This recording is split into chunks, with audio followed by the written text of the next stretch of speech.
नमस्कार साथियों, welcome to JEE classes Meerut. मैं उत्तम और मेरे साथ आप पढ़ते हैं ज्योग्राफी। ज्योग्राफी में हमने लास्ट टाइम कंप्लीट किया था, हम पढ़ रहे थे सौर मंडल और हम आगे बात करेंगे बृहस्पति के बारे में। लेकिन तब के लिए हमने कल क्या पढ़ा था, तो थोड़ा सा हम रैपिड फायर रिवीजन करते हैं। तो हम रिवीजन में देखेंगे सौर मंडल, जैसा कि आपके सामने आकृति दिख रही है सौर मंडल की। ये होता है अपना सूर्य और सूर्य से दूरी के आधार पर ग्रहों को व्यवस्थित किया गया है। तो सबसे पास वाला ग्रह था बुध, जो सूर्य की परिक्रमा लगभग 88 दिन में कंप्लीट करता है। और वरुण जो है सर्वाधिक समय लेता है। और कितना समय लेता है? 164.8 साल। कितना लेता है साथियों? 164.8 साल, है ना।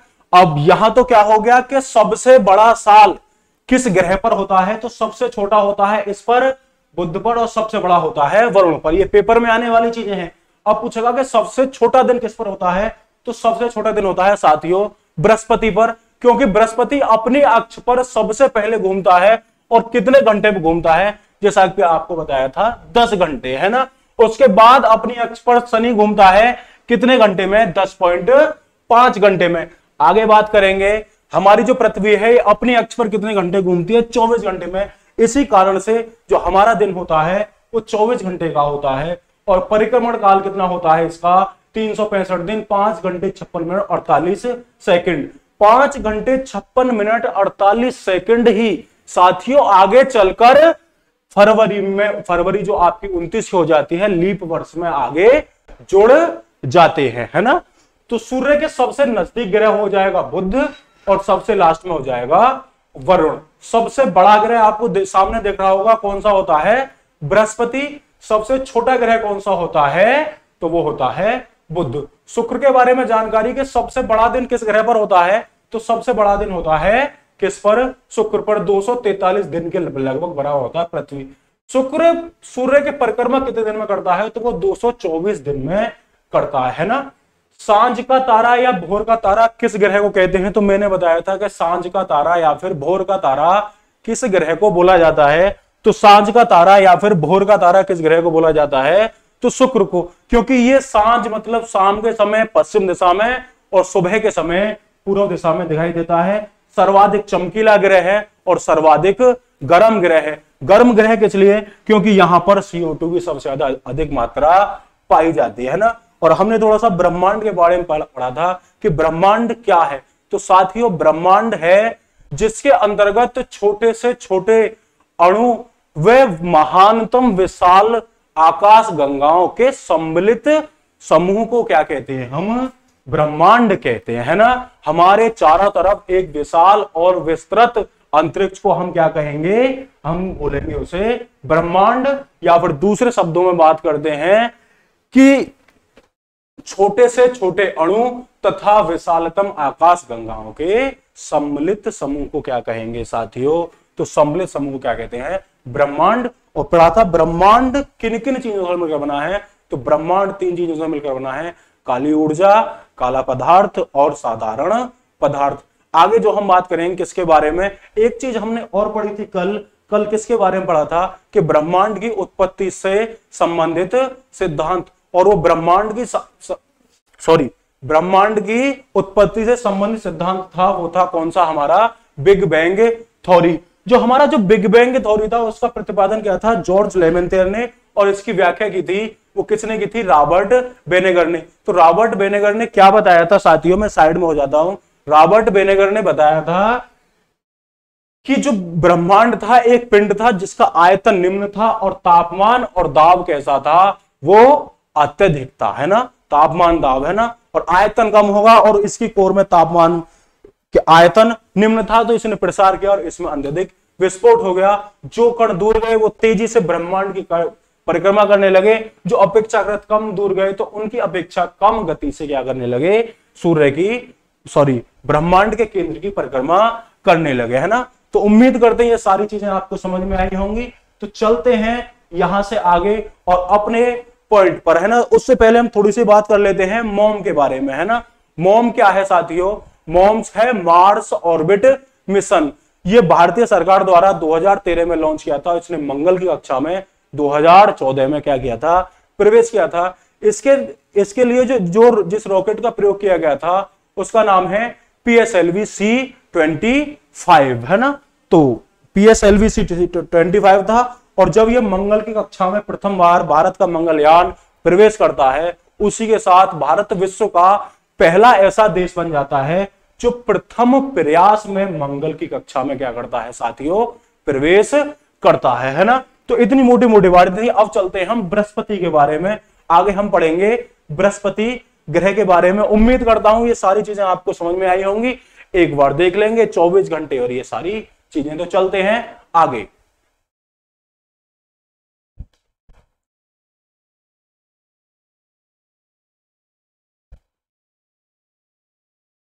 हमने कल बात की थी खगोलीय दूरी, है ना। तो खगोलीय दूरी के बारे में मैंने आपको बताया था कि पृथ्वी से लेकर चंद्रमा तक की दूरी क्या कहलाती है, खगोलीय दूरी। 1.49 इंटू 10⁻11 मीटर, है ना। प्रकाश एक वर्ष में जितनी दूरी तय करता है उसे हम क्या बोलते हैं साथियों, प्रकाश वर्ष, है ना। तो आगे बात करेंगे हम बृहस्पति के बारे में, है ना। तो सभी को पता है साथियों बृहस्पति, है ना, सौर मंडल का सबसे बड़ा, साथियों सौरमंडल का सबसे बड़ा ग्रह, सौरमंडल का सबसे बड़ा ग्रह कौन सा है, बृहस्पति, है ना। और इसका उपग्रह है कौन सा, बृहस्पति का उपग्रह गैनीमेड, गैनीमेड, है ना। सौरमंडल का सबसे बड़ा उपग्रह है।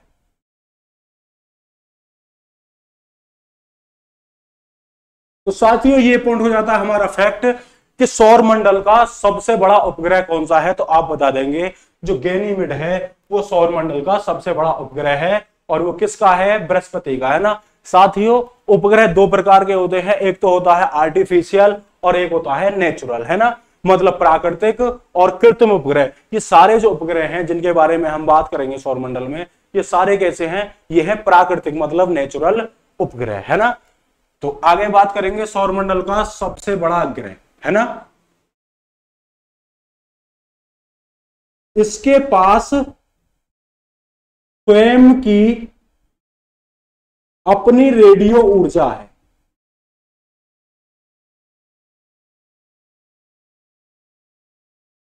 साथियों तुमसे पूछेगा कि ऐसा कौन सा ग्रह है जिसके पास अपनी स्वयं की रेडियो ऊर्जा है ना। तो साथियों सभी बता देंगे कि बृहस्पति एक ऐसा ग्रह है जिसके पास अपनी स्वयं की रेडियो ऊर्जा है। आगे बात करेंगे इसके बारे में, बृहस्पति के बारे में। जैसा कि बताया था कि बृहस्पति अपनी अक्ष पर कितने समय में घूमता है, तो यह अपनी अक्ष पर 9 घंटे 55 मिनट या 10 घंटे में घूमता है ना। साथियों आपको मैं बता दे रहा हूं कहीं कहीं पे यह अपनी अक्ष पर 9 घंटे 55 मिनट 10 घंटे में घूमता है, और आपको 9.9 घंटे दे दिया जाए, है ना। वैसे तो आपको पेपर में कितना दिया जाएगा, सिर्फ दिया जाएगा 9 घंटे 55 मिनट या फिर 10 घंटे 55 मिनट या फिर 9.9 घंटे। तो आप सबसे ज्यादा किसके साथ जाएंगे, तो आप सबसे ज्यादा किसके साथ जाएंगे, आप इसके साथ जाएंगे कि यह अपनी अक्ष पर 9.9 घंटे में घूमता है ना। थोड़ा सा जान लेते हैं, यह सूर्य की परिक्रमा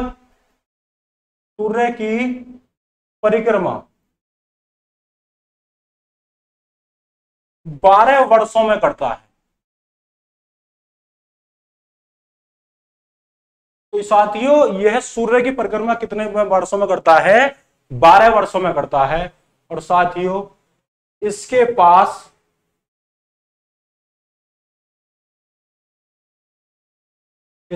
इसकी स्वयं की रेडियो ऊर्जा है, वो तो ठीक है। सूर्य की परिक्रमा कितने दिन में करता है साथियों, 12 वर्षों में करता है ना। तो सूर्य की परिक्रमा कितने दिन में करता है ये तो करा ही दिया। इसके पास इसकी स्वयं की रेडियो ऊर्जा है, सबसे बड़ा उपग्रह है। हाँ जी साथियों, आगे बात करेंगे, इसका रंग पीला है।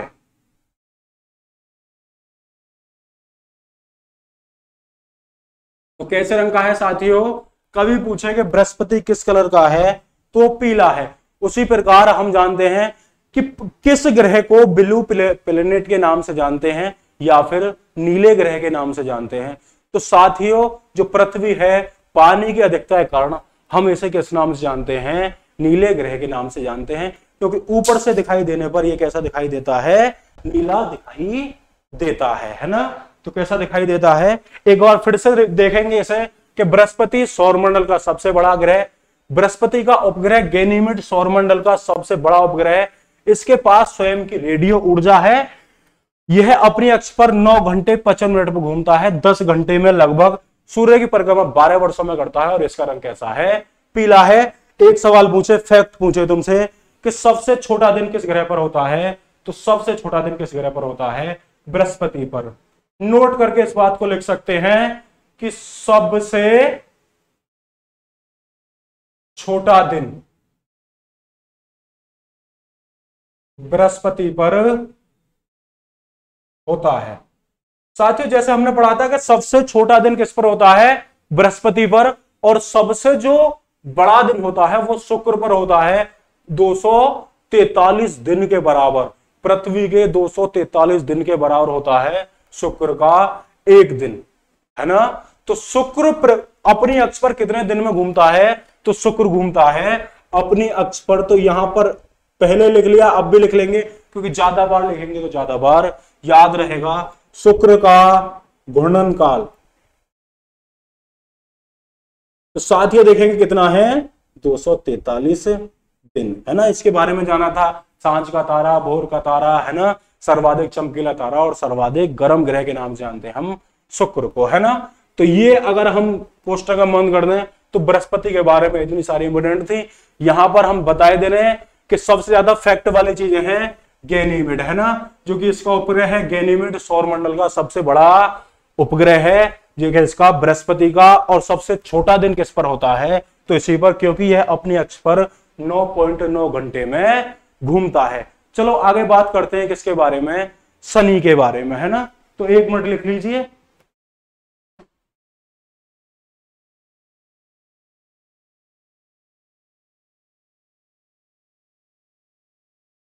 तो चलो साथियों चलते हैं आगे, और अब बात करेंगे किसके बारे में? शनि के बारे में।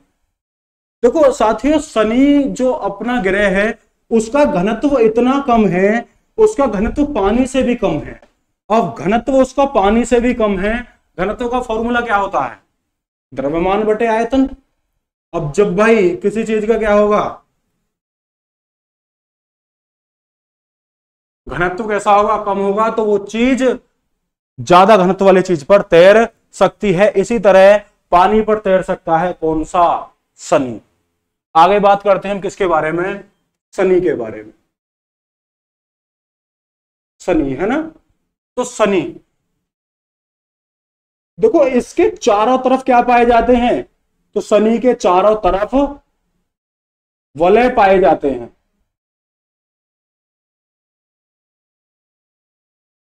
और साथियों, इन वलय की जो संख्या बताई गई है वो 7 बताई गई है ना।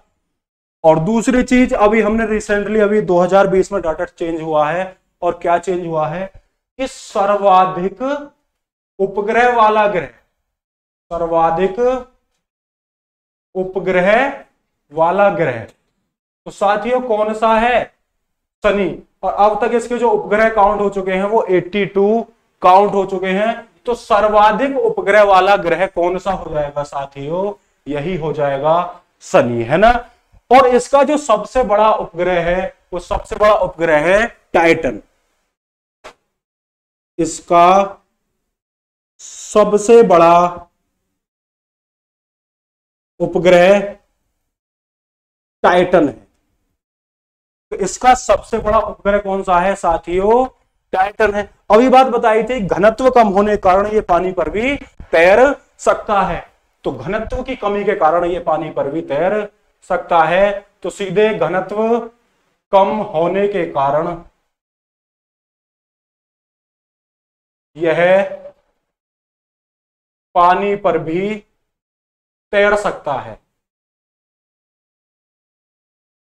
तो शनि एक ऐसा उपग्रह है जिसका घनत्व कम है, पानी से भी कम, इसी कारण ये पानी पर भी तैर सकता है। और इसका जो घूर्णन काल है वो कितना है साथियों, जो कि हमने पहले बताया था कि घूर्णन काल कितना है साथियों, 10 घंटे 33 मिनट है, 10 घंटे 33 मिनट। तो कैसा है साथियों, इसका है 10 घंटे 33 मिनट, है ना। सर्वाधिक ज्ञात उपग्रह वाला ग्रह है, घूर्णन काल है 10 घंटे 33 मिनट और घनत्व कम होने के कारण पानी पर भी तैर सकता है। इसके चारों तरफ वलय पाए जाते हैं। पूछा जाएगा कि किस ग्रह के चारों तरफ वलय पाए जाते हैं, तो आप बता देंगे कि शनि एक ऐसा ग्रह है जिसके चारों तरफ क्या पाए जाते हैं, वलय पाए जाते हैं। सर्वाधिक ज्ञात उपग्रह वाला ग्रह है ये, 82 इसके उपग्रह है। सबसे बड़ा इसका उपग्रह है टाइटन। देखो साथियों, टाइटन को याद रखेंगे, है ना। देखो मैं दोबारा से साफ करके लिख रहा हूं टाइटन, है ना, क्योंकि टाइटन और टाइटेनिया, है ना, टाइटन, है ना। हम आगे अरुण और वरुण के उपग्रह की बात करेंगे, क्योंकि टाइटेनिया किसका होता है, अरुण का, और ट्राइटन होता है वरुण का, है ना। तो मिलते जुलते नाम है, कंफ्यूजन होती है। तो इसका सबसे बड़ा उपग्रह कौन सा है, टाइटन। तो ये आपका फैक्ट है ना, सर्वाधिक उपग्रह वाला। तो इसकी संभावना थोड़ी सी कम पड़ती है, पानी पर भी तैर सकता है, घूर्णन काल। तो ये लगभग सारे 5 लिखवाए हैं, 5 फैक्ट हैं, लेकिन 3 आपके मोस्ट इंपोर्टेंट है, इनको आप याद रख सकते हैं। पेपर में सवाल सीधा आएगा कि बृहस्पति के बाद ऐसा कौन सा ग्रह है जो जिसका दिन सबसे छोटा होता है। तो कौन सा ग्रह है, वो है अपना शनि, है ना। बृहस्पति के बाद एकमात्र ऐसा ग्रह है जिसका दिन छोटा होता है ना। तो 10 घंटे 33 मिनट, है ना। पृथ्वी का दिन 24 घंटे का, और सबसे जो बड़ा दिन होता है वो होता है साथियों शुक्र का, है ना। तो चलते हैं आगे। और अरुण, अक्षीय झुकाव के कारण अरुण को लेटा हुआ ग्रह भी बोला जाता है। तो आगे चलेंगे, हम पढ़ेंगे इसके बारे में, अरुण के बारे में।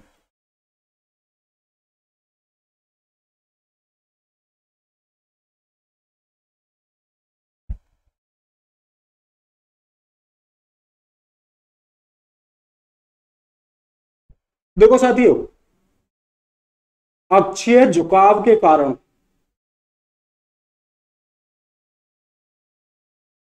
ये अपनी अक्ष से झुकता है। जैसे कि पृथ्वी अपनी अक्ष से, देखो यहां पर मैं एक बार तुम्हें बता रहा हूं, है ना, समझाने के लिए। यहां पर देखेंगे थोड़ा सा, क्योंकि फिर आप कहोगे कि अक्षीय झुकाव तो कैसे झुक रहा है ना। देखो ये मान के चलो, हम पढ़ते थे मैथ में या किसी भी चीज में, ये कौन सा होता था, वाई एक्सेस, और ये होता था एक्स एक्सेस, है ना। ऊपर नीचे हो कोई नहीं, लेकिन जो पृथ्वी है वो अपनी अक्ष से कितनी झुकी हुई है साथियों, तो कितनी झुकी हुई है, 23.5 डिग्री, है ना। और ये अपनी अक्ष से 66.5 डिग्री का कोण बनाती है। उसी प्रकार ये अपनी अक्ष से सबसे ज्यादा झुका हुआ है ना। तो ये काफी ज्यादा झुका हुआ है, 70 अंश के आसपास झुका हुआ है, 70 डिग्री के आसपास ये झुका हुआ अपनी अक्ष, पूरा नीचे आ रहा है ना, पूरा नीचे पलट रहा है। इससे 23.5 की जगह 70 के आसपास हो जाता है, इसलिए अपनी अक्ष से ज्यादा झुका हुआ है। अक्षीय झुकाव कारण क्या बोलेंगे, इसे लेटा हुआ ग्रह भी कहते हैं, ठीक है। अक्षीय झुकाव के कारण इसे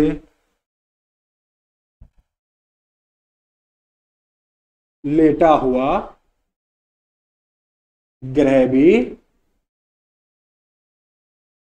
कहते हैं। दूसरा जो हमने बताया था अभी, इसका सबसे बड़ा उपग्रह टाइटेनिया, है ना, क्योंकि टाइटन किसका था, शनि का। और इसका सबसे बड़ा जो है वो कौन सा है, टाइटेनिया।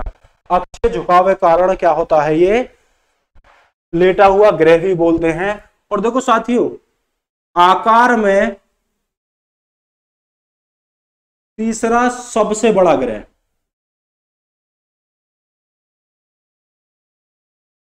अब थोड़ा सा बात कर लें कि आकार में बता दिया कि आकार में तीसरा सबसे बड़ा, पहला कौन सा हो गया, पहला हो गया तो अपना बृहस्पति। बृहस्पति के बाद शनि, शनि के बाद फिर कौन सा हो जाएगा, अरुण, अरुण के बाद वरुण, फिर पृथ्वी, पृथ्वी के बाद शुक्र, फिर हो जाएगा मंगल, और मंगल के बाद हो जाएगा बुध, है ना। तो एक बार फिर से देखेंगे तो कौन सा, बृहस्पति, शनि, अरुण, वरुण, और साथियों कौन सा हो जाएगा, पृथ्वी, शुक्र, मंगल और बुध, है ना। तो आकार में तीसरा सबसे बड़ा ग्रह, इसका सबसे बड़ा उपग्रह कौन सा है, टाइटेनिया, अक्ष झुकाव के कारण इसे लेटा हुआ ग्रह भी कहते हैं, है ना। अच्छा, इसका परिक्रमण कैसा होता है ना, है ना, दक्षिणावर्त, क्योंकि साथियों ये कैसे घूमता है, पूर्व से पश्चिम में घूमता है, पूर्व से पश्चिम दिशा की ओर घूमता है, मतलब एंटी क्लॉकवाइज, है ना। अब ये दक्षिणावर्त घूमता है पूर्व से पश्चिम दिशा में, है ना। और इसके साथ एक ग्रह है जो इसका साथ देता है, वो है शुक्र, है ना। तो शुक्र और कौन सा हो जाएगा तुम्हारा, अरुण, है ना। तुमसे पूछेगा शुक्र प्लस अरुण कैसे घूमते हैं, दक्षिणावर्त, मतलब एंटी क्लॉकवाइज। बाकी कैसे घूमते हैं, क्लॉकवाइज, मतलब वामाव्रत दिशा में घूमते हैं सारे ग्रह, है ना। तो वरुण क्या है, अच्छे झुकाव के कारण इसे लेटा हुआ ग्रह भी कहते हैं। आकार में सबसे बड़ा उपग्रह इसका कौन सा है, टाइटेनिया, इसका सबसे बड़ा उपग्रह कौन सा है, टाइटेनिया। आकार में तीसरा सबसे बड़ा ग्रह है कौन सा, अरुण। परिक्रमण किस दिशा में करता है, ये दक्षिण दिशा में करता है, पूर्व से पश्चिम दिशा की ओर घूमता है। शुक्र व अरुण दोनों दक्षिणावर्त घूमते हैं, क्यों, इसीलिए यहां पर जो क्या होता है, पूर्व में तो होता है सूर्य अस्त, पूर्व दिशा में क्या होता है, सूर्यास्त, इसी कारण से, है ना। और पश्चिम में क्या होता है, सूर्योदय। तो पश्चिम में क्या होता है साथियों, सूर्योदय, है ना। तो पूर्व दिशा में सूर्यास्त और पश्चिम में क्या होता है, सूर्योदय, है ना। अरुण के बारे में इतने सारे फैक्ट थे, आपने जाना इसका सबसे बड़ा उपग्रह कौन सा है, टाइटेनिया, और दूसरा कौन सा होता है, परिक्रमण काल कैसा है, दक्षिणावर्त, लेटा हुआ ग्रह भी कहते हैं। ये तीनों बनते हैं यहां से फैक्ट, है ना। तो ये पेपर में सीधे सीधे सवाल आएगा, ऐसा कौन सा ग्रह है जिसे लेटा हुआ ग्रह के नाम से जानते हैं, तो अरुण लगाएंगे आप, है ना। अरुण का पूछेगा कि टाइटेनिया जो उपग्रह है ये किसका है, तो बता देंगे साफ अरुण का। दूसरी तरफ पूछेगा कि कौन से ऐसे ग्रह हैं जो दक्षिणावर्त घूमते हैं, तो बता देंगे साफ साफ कि भाई एक तो शुक्र है और दूसरा कौन सा है, अरुण है ना। तो ठीक है, चलिए आगे चलते हैं, एक सेकंड।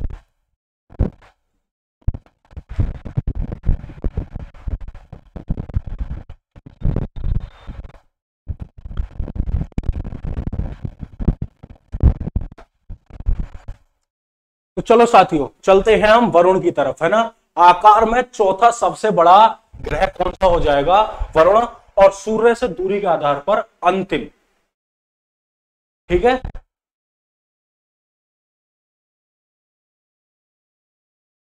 चलो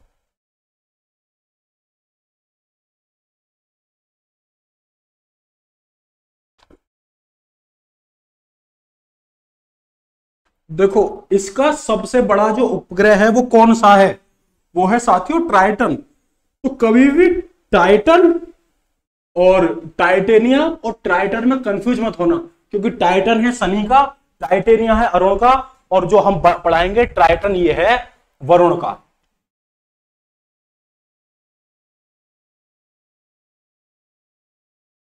सूर्य से सबसे दूरस्थ ग्रह, क्योंकि ये सबसे ज्यादा दूरी पर स्थित है ना। आकार में चौथा सबसे बड़ा ग्रह, तो क्या है साथियों, आकार में चौथा सबसे बड़ा ग्रह, है ना। लेकिन जबकि द्रव्यमान में तीसरा सबसे बड़ा ग्रह,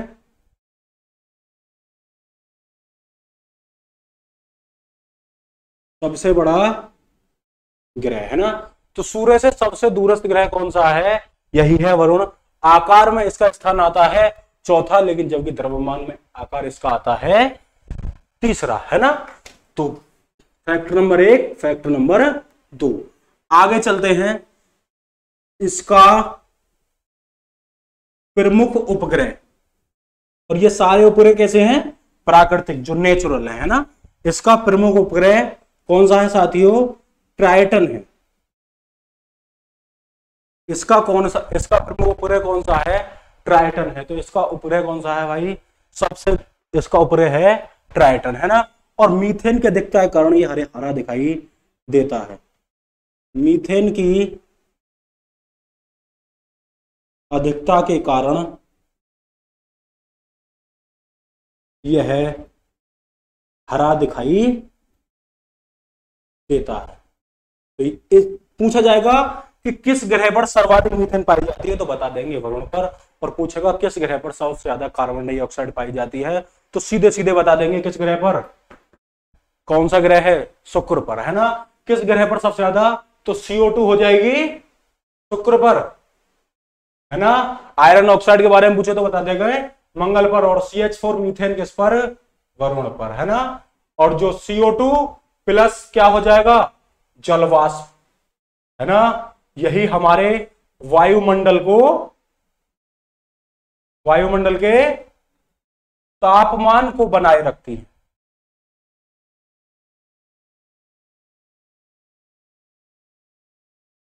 तो साथियों क्या है कि कार्बन डाइऑक्साइड और जलवाष्प दोनों मिलकर वायुमंडल के तापमान को बनाए रखती है। अगर ये दोनों कॉम्बिनेशन ना हो तो दिन और रात के तापमान में बहुत बड़ा अंतर दिखाई देगा।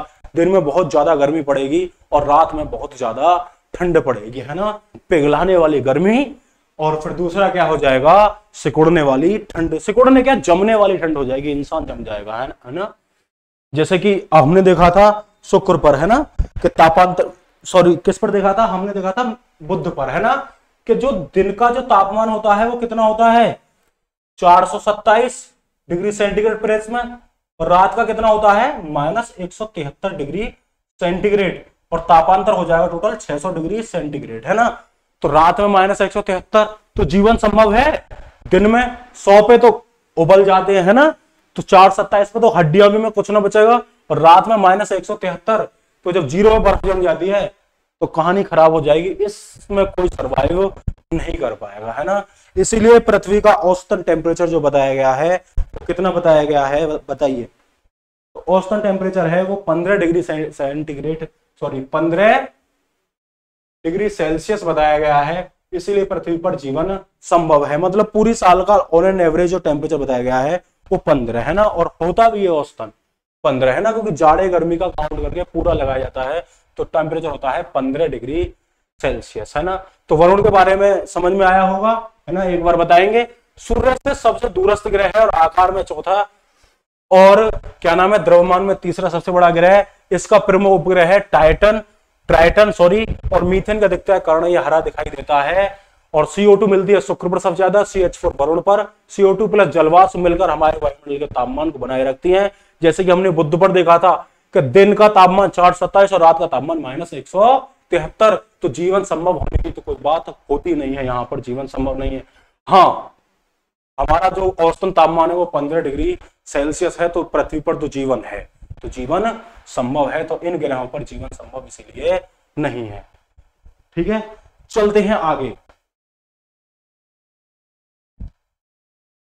अब बात कर ले थोड़ी सी प्लूटो के बारे में, है ना।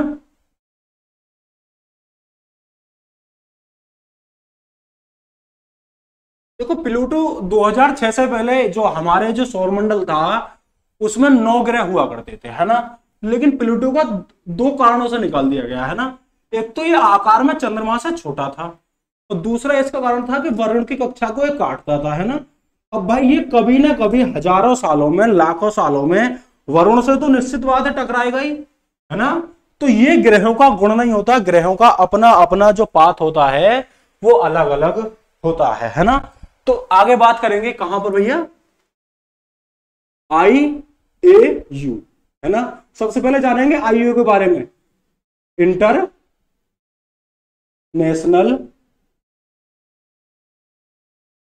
एस्ट्रोनॉमी यूनियन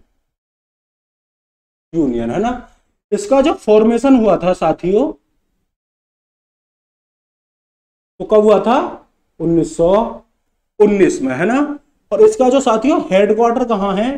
तो वो पेरिस में है ना। और पेरिस किसकी राजधानी है साथियों? ये फ्रांस की राजधानी है, पेरिस, है ना। तो फ्रांस की राजधानी क्या है? पेरिस, है ना। अब इसके बाद 1919 में इसकी स्थापना हुई, लेकिन इस जो कमेटी है पूरी, ये जो संस्था है, इसकी मीटिंग होती है 2006 में, है ना। कहां पर? प्राग, है ना। और प्राग पड़ता है चेक गणराज्य के अंतर्गत, है ना। वहां पर एक मीटिंग होती है और प्लूटो को ग्रहों की श्रेणी से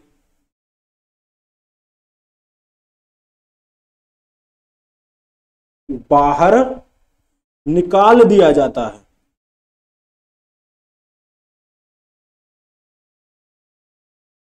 देखो, हम हाइट में छोटा बर्दाश्त कर सकते हैं, लेकिन आदत खराब हम बर्दाश्त नहीं कर सकते। उसी तरीके से ये बेशक चंद्रमा से आकार में छोटा था, लेकिन इसका मेन निकालने का कारण जो था वो था ये वरुण की कक्षा को काटता था, और हजारों लाखों सालों के बाद कभी ना कभी ये वरुण से तो अवश्य ही टकराएगा। और जब टकराएगा तो उल्का का निर्माण होगा। जो उल्का पिंड है ये भी ग्रहों के टूटे हुए टुकड़े हैं, तो कभी ना कभी उल्का का निर्माण होगा। तो प्लूटो को ग्रहों की श्रेणी से बाहर निकाल दिया गया। कारण क्या था भाई? है ना। तो कारण नंबर 1, आकार में चंद्रमा से छोटा होना। और दूसरा कारण क्या था साथियों? वरुण की कक्षा को काटना, वरुण की कक्षा को काटना, है ना। तो इसके दो प्रमुख कारण थे, इसीलिए, है ना। पूछेगा कि 2006 से पहले ग्रहों की संख्या कितनी हुआ करती थी? तो 9, और वर्तमान में कितनी है? 8, है ना। तो यहां पर हम जाने इंटरनेशनल एस्ट्रोनॉमी यूनियन, है ना। फॉर्मेशन कब हुआ था? 1919 में। हेडक्वार्टर कहां है? पेरिस, फ्रांस में। 2006 में इसकी मीटिंग होती है कहां पर? प्राग चेक गणराज्य के अंतर्गत। प्लूटो को ग्रहों की श्रेणी से बाहर निकाल दिया जाता है इस मीटिंग में, और बताया जाता है कि भाई रीजन इसके क्या रहे। पूछा तो बता दिया कि भाई आकार में चंद्रमा छोटा था, और इसका जो मेन कारण था वो था कि वरुण की कक्षा को ये काटता था, है ना। तो उम्मीद करता हूं ये सारी चीजें आपको क्लियर हुई होंगी, है ना, कि 2006 में मीटिंग हुई और प्लूटो को बाहर निकाल दिया गया। और इंटरनेशनल एस्ट्रोनॉमी यूनियन की जो बैठक होती है 1919 में, हेडक्वार्टर पेरिस, फ्रांस के अंदर था। आगे चलते हम चंद्रमा के बारे में थोड़ा सा पढ़ेंगे।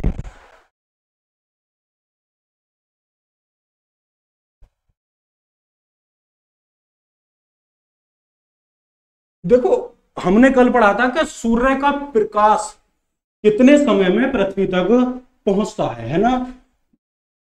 बताया गया है कि सूर्य का प्रकाश 8 मिनट 16 सेकंड में पृथ्वी तक पहुंचता है ना। क्योंकि खगोलीय इकाई के बराबर सूर्य की दूरी है, सूर्य और पृथ्वी के मध्य दूरी है 1.49 × 10⁻11 मीटर, है ना। तो सूर्य का प्रकाश जो है पृथ्वी तक पहुंचने में कितना समय लेता है? तो कितना समय लेता है? 8 मिनट 16 सेकंड या फिर 20 सेकंड, है ना। ज्यादा मत है 16 सेकंड के पक्ष में, है ना। तो आंसर लगाएंगे 16 सेकंड, है ना। तो 8 मिनट 16 सेकंड में प्रकाश पहुंचता है सूर्य का पृथ्वी तक, है ना। 20 भी हो सकता है, 16 ना मिले तो 20 लगाएंगे, दोनों में से एक लगाएंगे। दोनों तो होंगे नहीं, अगर होंगी तो फिर जाएंगे हम सूर्य के साथ, है ना। तो आगे बात करेंगे हम किसके बारे में? चंद्रमा के बारे में।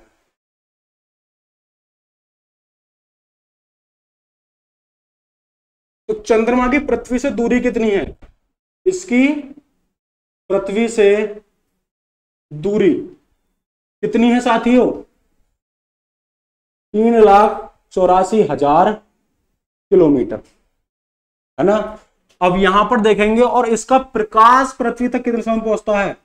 तो इसका प्रकाश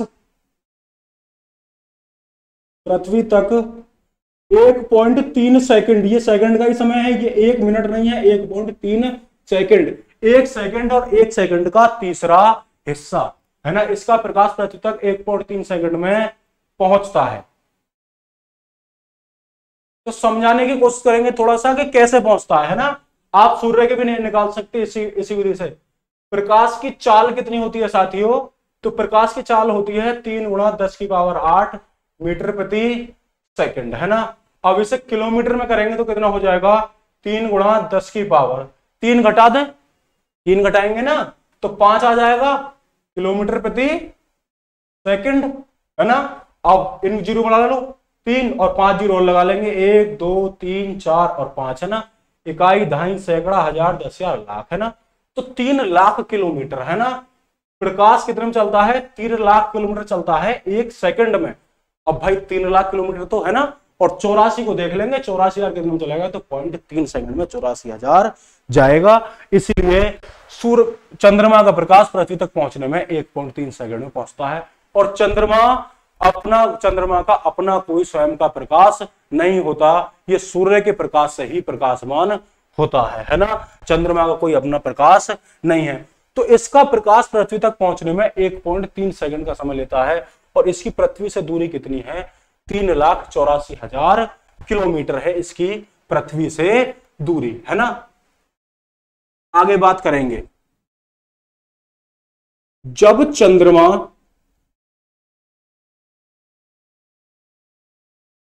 पृथ्वी के सबसे नजदीक होता है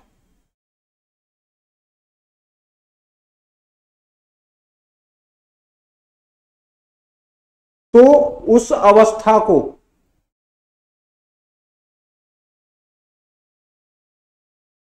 क्या कहते हैं? अपभू। अपभू, देखो अपभू कहते हैं सिर्फ इसे हिंदी में, है ना। लेकिन पेपरों में क्या देखने को मिलता है? पेरोजी, है ना। पेरोजी अंग्रेजी में मिल सकता है, लेकिन हम हिंदी वाले हैं तो हिंदी में लिखा मिलेगा पेरोजी, है ना। जब चंद्रमा पृथ्वी के सबसे नजदीक होता है तो उस अवस्था को क्या कहते हैं? अप मतलब सॉरी, है ना।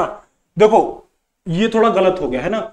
जो जब चंद्रमा पृथ्वी से सबसे नजदीक होता है ना, नजदीक मतलब कम दूरी होती है, तो उसे क्या बोलेंगे? उपभू। उपभू यानी कि एपोजी, ठीक है साथियों। उस अवस्था को बोलेंगे एपोजी। और जब सबसे दूर होगा तो उसे क्या बोलेंगे हम? पेरोजी, है ना। वह जब सबसे दूर होता है तो उस अवस्था को अपभू या फिर क्या बोलते हैं साथियों? पेरोजी कहते हैं।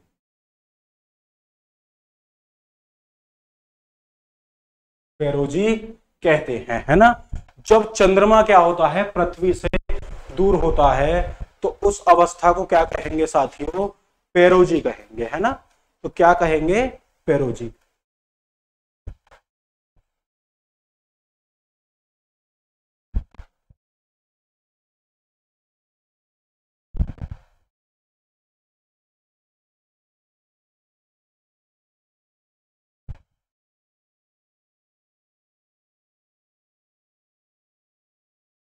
एक सेकेंड। जो चंद्रमा पृथ्वी से सबसे नजदीक होता है तो उस अवस्था को क्या कहेंगे? नजदीक, तो पेरोजी। उल्टा हो गया थोड़ा सा।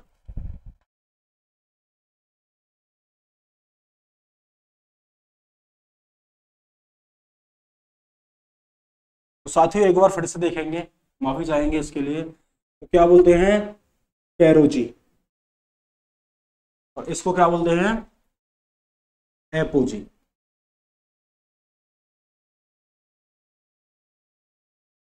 है ना।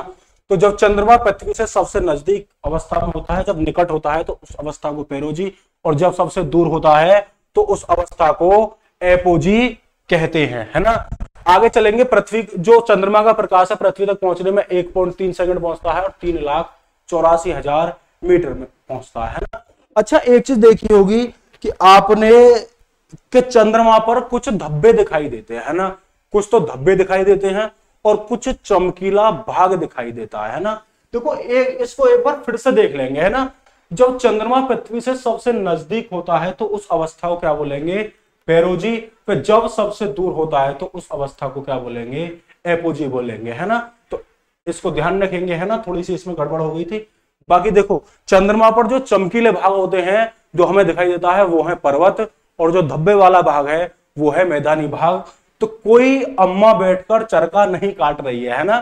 तो अम्मा चरखा नहीं काट रही है, तो क्या है, जो चमकीले भाग हैं ना ही किसी ने वहां पर विस्फोट किया है ना। वो मैदानी भाग है, इतनी बड़ी मात्रा में किसी ने वहां पर विस्फोट नहीं किया है।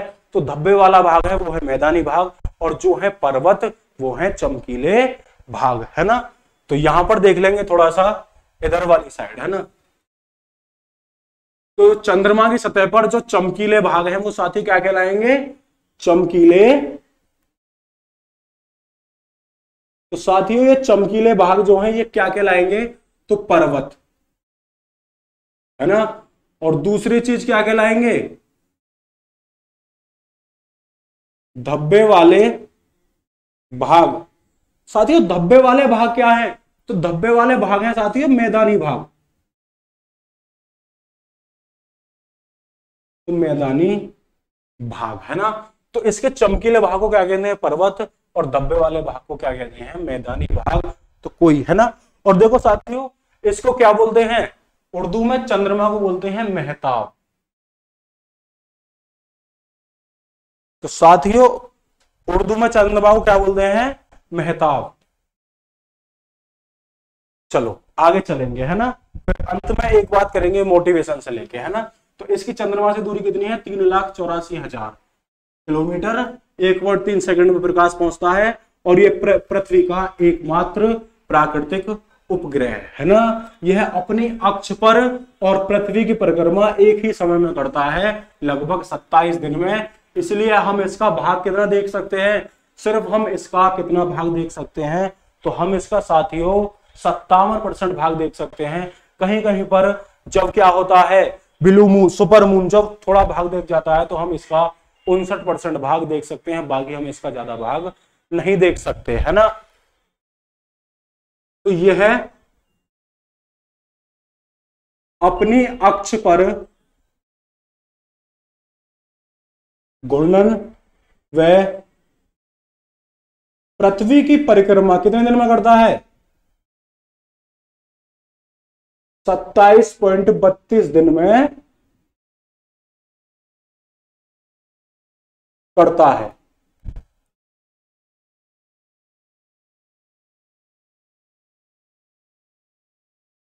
इसलिए हम इसका 57% भाग ही देख सकते हैं। देखो ऐसा ना है कि तुम्हारे पास चंद्रमा की तरह बॉल मान लो, तो सामने वाला भाग देख लिया, पीछे वाला देख लिया। इसका पीछे वाला भाग कोई भी नहीं देख सकता पृथ्वी से, है ना।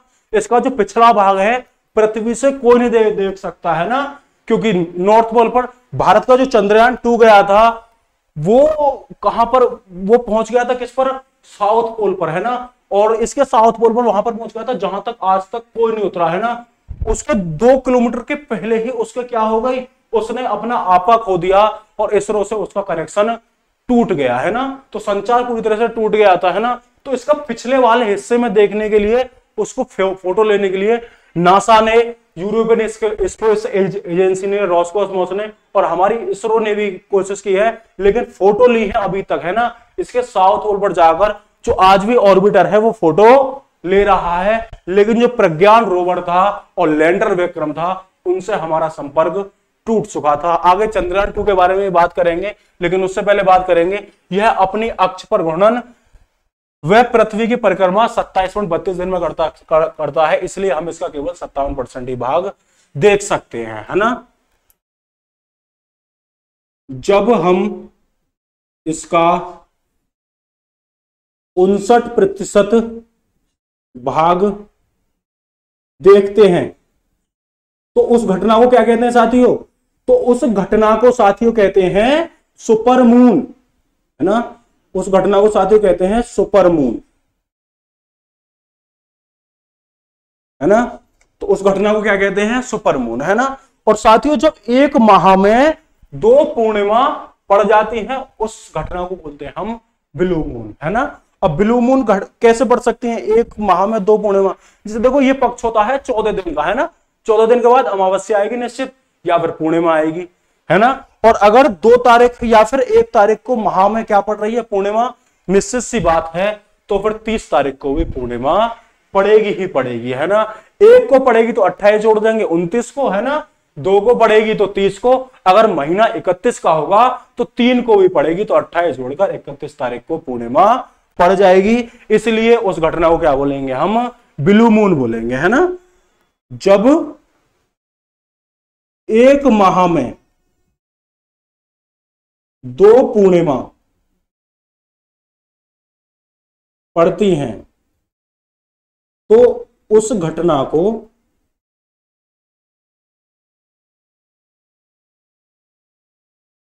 ब्लू मून कहते हैं। उस घटना को साथियों क्या कहते हैं, उस घटना को क्या कहते हैं, ब्लू मून कहते हैं, जब एक माह में 2 पूर्णिमा पड़ती हैं। और ये पृथ्वी का सभी को पता है प्राकृतिक उपग्रह दूरी कितनी है, 3,84,000 किलोमीटर। चमकीले भाग पर्वत और धब्बे वाले भाग क्या कहलाते हैं साथियों, मैदानी भाग। ये पृथ्वी तक इसका प्रकाश 1.3 सेकंड में पहुंचता है। यह अपनी अक्ष पर घूर्णन और पृथ्वी की परिक्रमा 27.32 दिन में करता है, इसलिए हम इसका 57% भाग ही देख सकते हैं। जब एक माह में 2 पूर्णिमा पड़ जाए तो वह घटना क्या कहलाती है, ब्लू मून। और फिर साथियों क्या है कि जब हम इसका 59% भाग देख सकते हैं तो यह क्या क्या कहलाएगा, सुपरमून वाली घटना कहलाएगी, है ना। अब बात कर रहे हैं साथी थोड़ा सा अपने मिशन के बारे में, चंद्रयान 1 और चंद्रयान 2, है ना। चंद्रयान 1 और चंद्रयान 2 के बारे में जब हम स्पेस पढ़ाएंगे तो बताएंगे, लेकिन अब थोड़ा सा सुन लेते हैं इससे पहले अपोलो 11 मिशन को, है ना। तो थोड़ी सी जानकारी ले लेते हैं अपोलो 11।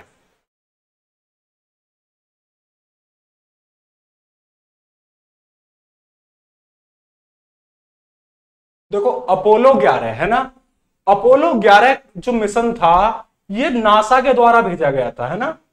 नासा के द्वारा, जो अमेरिका की स्पेस एजेंसी है ना, इसके द्वारा 3 व्यक्ति गए थे चंद्रमा पर, है ना।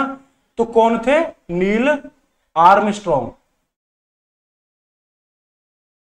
है ना, बज, देखो ये था बज एल्ड्रिन, और तीसरे व्यक्ति थे माइकल कॉलिंस, है ना। देखो नील आर्मस्ट्रॉन्ग चंद्रमा की, देखो ये मिशन नासा ने भेजा था 1969 में, है ना। तो 1969 में भेजा था नासा ने ये मिशन, है ना। तो उस टाइम कौन सा था, 1909 जुलाई का महीना था 1969। तो नासा ने मिशन भेजा, नासा के मिशन में 3 व्यक्ति गए थे, नील आर्मस्ट्रॉन्ग, बज एल्ड्रिन और माइकल कॉलिंस। ये जो तो इनका विमान था उसी में बैठे रहे थे, और ये दोनों व्यक्ति चांद पर उतरे थे। तो चांद पर जो पहला कदम रखा था वो किसने रखा था, नील आर्मस्ट्रॉन्ग ने। तो सभी लोग नील आर्मस्ट्रॉन्ग को जानते हैं, लेकिन किसको नहीं जानते, बज एल्ड्रिन, है ना। तो दूसरे व्यक्ति कौन थे, वो थे बज एल्ड्रिन। लेकिन माइकल कॉलिंस थे, ये अपने ही स्पेसक्राफ्ट में बैठे रहे थे, ये व्यक्ति स्पेसक्राफ्ट से नहीं उतरे थे। जो चंद्रमा की सतह पर पहला व्यक्ति जिसने कदम रखा वो था नील आर्मस्ट्रॉन्ग। और जबकि अंतरिक्ष में जाने वाला पहला व्यक्ति कौन था, यूरी गागरिन था, है ना। तो अपोलो 11 मिशन 1969 नासा, है ना। अब ये जो यहां पर स्पेसक्राफ्ट लैंड हुआ था उस जगह को हम जानते हैं किस नाम से, चंद्रमा पर वो जगह है किस नाम से, शांति का सागर। तो उस जगह को क्या बोलते हैं, शांति का सागर, है ना। अंग्रेजी में बोलते हैं इसे सी ऑफ ट्रैंक्विलिटी।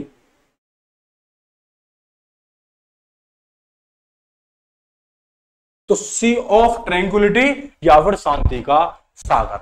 तो पूछेगा कि अपोलो 11 मिशन या फिर नील आर्मस्ट्रॉन्ग किस जगह पर उतरे थे, तो आप सीधा सीधा बता देंगे कि भाई ये किस जगह पर उतरे थे, ये शांति का सागर में उतरे थे, सी ऑफ ट्रैंक्विलिटी में। जब एक माह में 2 पूर्णिमा पड़ती हैं तो उस घटना को ब्लू मून, और जब 59% हिस्सा दिखाई देता है तो उस घटना को सुपरमून, और इसका हम 57% भाग ही देख सकते हैं। 59% देख लेते हैं तो घटना क्या कहलाती है, सुपरमून। और जब 2 पूर्णिमा पड़े तो क्या हो जाएगा, ब्लू मून। आगे बात करेंगे भारत का पहला चंद्रयान, है ना। तो गर्व की बात है हमारे लिए, चंद्रयान 1। देखो चंद्रयान 1 का जो सुझाव था वो अटल बिहारी जी की सरकार में 1999 में ही सपना देखा गया था हमने चंद्रयान 1 का, लेकिन डेट आगे बढ़ते बढ़ते समय आ गया 2008 का। फिर 2008 के बाद एक दशक से भी ज्यादा क्या किया हमने, इंतजार किया, और एक दशक के इंतजार के बाद फिर हमने 2019 में अपना चंद्रयान 2 भेजा है ना। लगभग चंद्रयान 1 के 11 सालों बाद मिशन भेजा था हमने चंद्रयान 2।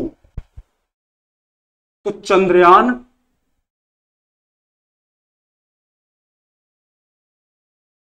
चंद्रयान 1 है ना, ये जो मिशन भेजा गया था साथियों 22 अक्टूबर 2008 को भेजा गया था, और ये 14 नवंबर 2008 को ये चंद्रमा की कक्षा में प्रवेश करता है ना।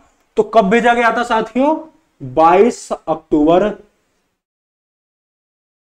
2008 को क्या हुआ, प्रक्षेपित है ना।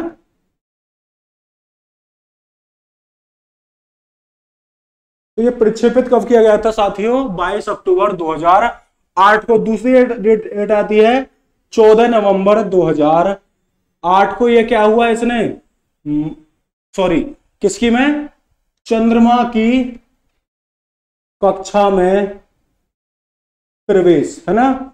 और साथियों इसके बाद एक थोड़ा सा खराब दिन आया, 29 अगस्त 2009।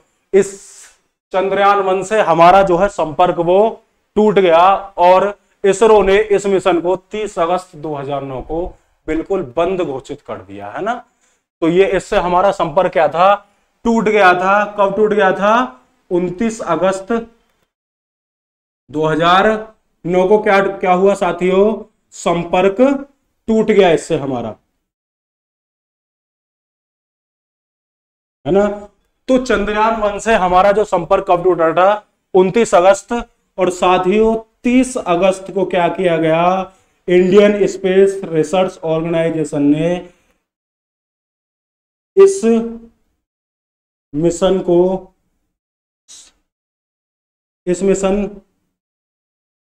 की समाप्ति की घोषणा कर दी।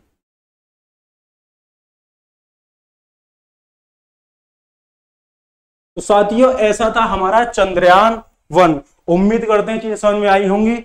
एक बार फिर से देखेंगे, जो चंद्रयान 1 मिशन था वो 22 अक्टूबर 2008 को प्रक्षेपित किया गया, चंद्रमा कक्षा में प्रवेश करता है 14 नवंबर 2008 को, लेकिन 29 अगस्त को हमारा इससे संपर्क टूट जाता है, और ये 30 अगस्त को इसरो के द्वारा इस मिशन को समाप्त घोषित कर दिया जाता है ना।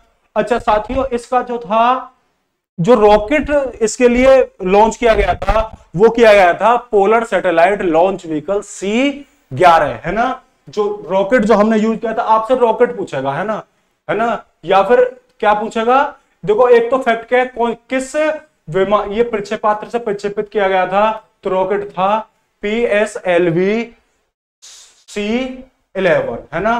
तो रॉकेट था पोलर सैटेलाइट लॉन्च व्हीकल है ना। तो पोलर सैटेलाइट लॉन्च व्हीकल कौन सा था, 11। तो यहां से मैं बता दे रहा हूं, तुमसे पूछेगा कि चंद्रयान 1 मिशन कब भेजा गया, तो यहां पर है 2008, ये याद रख सकते हैं है ना। संपर्क टूटा, ये हमें जानकारी होनी चाहिए कि संपर्क कब टूटा, कब प्रवेश किया गया।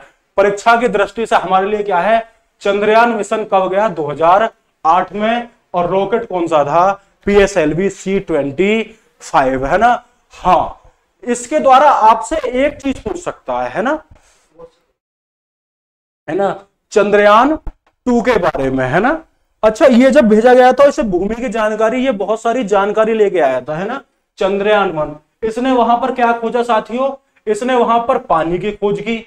इसने बताया कि भाई साहब एल्यूमिनियम भी है यहां पर, इसने बताया क्या है, मैग्नीशियम भी है, एल्यूमिनियम भी है ना, और यहां पर पानी भी है। तो काफी सारी चीजों की इसने यहां पर खोज की थी, और सिलिकॉन की भी खोज की थी इसने यहां पर है ना। तो इसने खोजा था सिलिकॉन, मैग्नीशियम, एल्यूमिनियम और पानी की खोज करने गया था ये वाला है ना।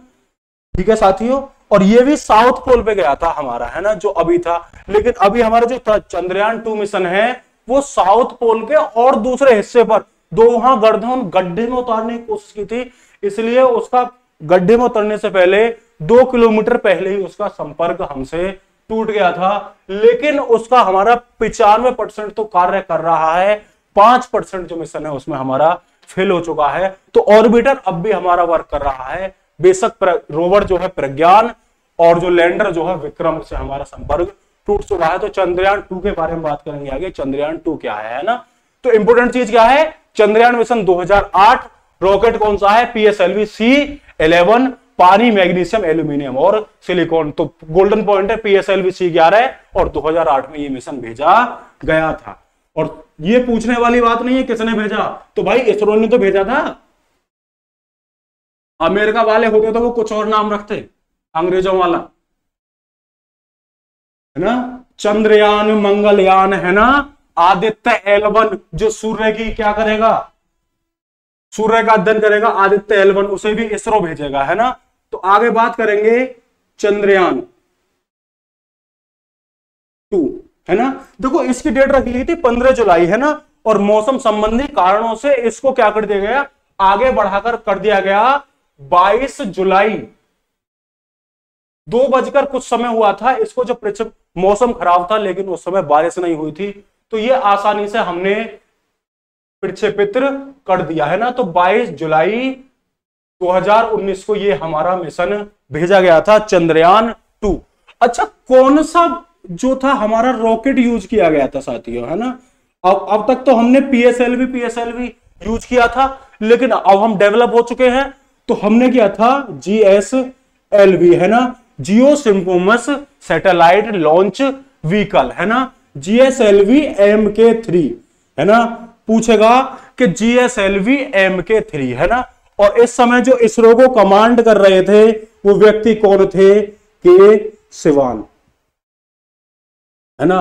तो ये भारतीय इतिहास में एक थोड़ा सा गम भरा दिन तो था, और गम भरा दिन कौन सा था, 8 सितंबर 2019 की रात, है ना, सुबह के 2 बजे घोषणा करता है कौन, इसरो, कि भाई क्या होता है कि लैंडर जो था विक्रम और वे प्रज्ञान रोवर से जो है हमारा लगभग 2.1 किलोमीटर, है ना, तो 2 किलोमीटर के आसपास जब ये चंद्रमा की सतह पर ठीक उतरने वाला होता है, तो 2 किलोमीटर पहले कुछ सेकंड की कसर रह जाती है, और ये थोड़ा सा खराब दिन था हमारे लिए। तो 8 सितंबर 2009 को लैंडर विक्रम व प्रज्ञान रोवर से हमारा संपर्क टूट जाता है। लेकिन आज भी जो हमारा 95% क्या है साथियों, मिशन है, जो हमारा ऑर्बिटर है वो घूम रहा है ना।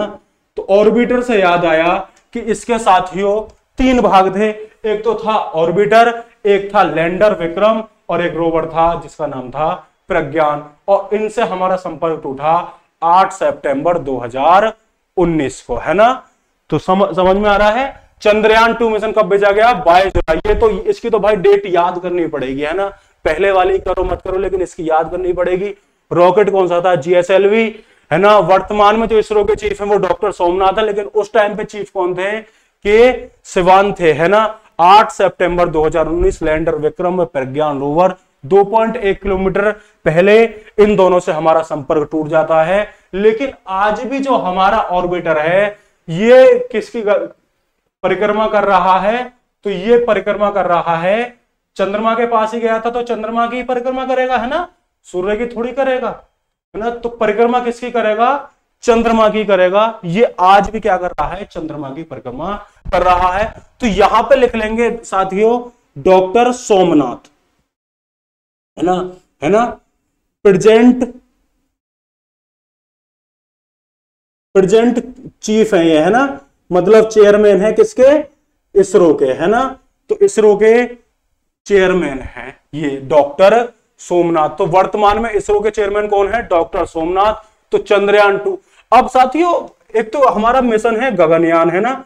अब हमारा इसरो सोच रहा है कि चंद्रयान 2, जब तक ये चंद्रयान 2 नहीं गया था तो हमने डेट डिसाइड की थी 2020-22 की, है ना, लेकिन अभी तक कोई बात नहीं है। लेकिन चंद्रयान 3 की जो डेट बताई गई है वो अब 2023 से 2024 रख दी गई है ना, अभी रखी गई है, लेकिन डेट तो वो होगी जब इसको भेज दिया जाएगा चंद्रमा पर, है ना। तो जो अनुमानित डेट है इसरो के द्वारा जो बताई गई है, चंद्रयान 2 कब जाएगा, 2023 और 2024, और इसी समय के लगभग 2024 में जाएगा हमारा गगनयान। चंद्रयान 2 जाएगा, सिर्फ ऑर्बिटर जाएगा, लैंडर जाएगा और रोवर जाएगा इसमें, है ना। इसमें भी सेम प्रोसेस होगा, लेकिन गगनयान में अपोलो 11 की तरह व्यक्ति जाएंगे, है ना, और वो देख कर आएंगे कि भाई पानी है, बर्फ है, कंकड़ है, पत्थर है, वो सारी चीजें व्यक्ति देखेगा, है ना। और ऑर्बिटर क्या करेगा, फोटो खींचेगा, है ना। फोटो में देखना और रियल में देखना, है ना। तो हमने किसकी बात की आज, चंद्रयान 2 के बारे में, है ना। थोड़ा सा पार्ट बचा है हमारा चंद्रमा के बारे में, और हम कल पृथ्वी के बारे में शुरू करेंगे। तो उम्मीद करते हैं आपको आज की क्लास पसंद आई होगी, है ना। तो आज के लिए बस इतना ही करते हैं और बाकी क्लास कल शुरू करेंगे। धन्यवाद।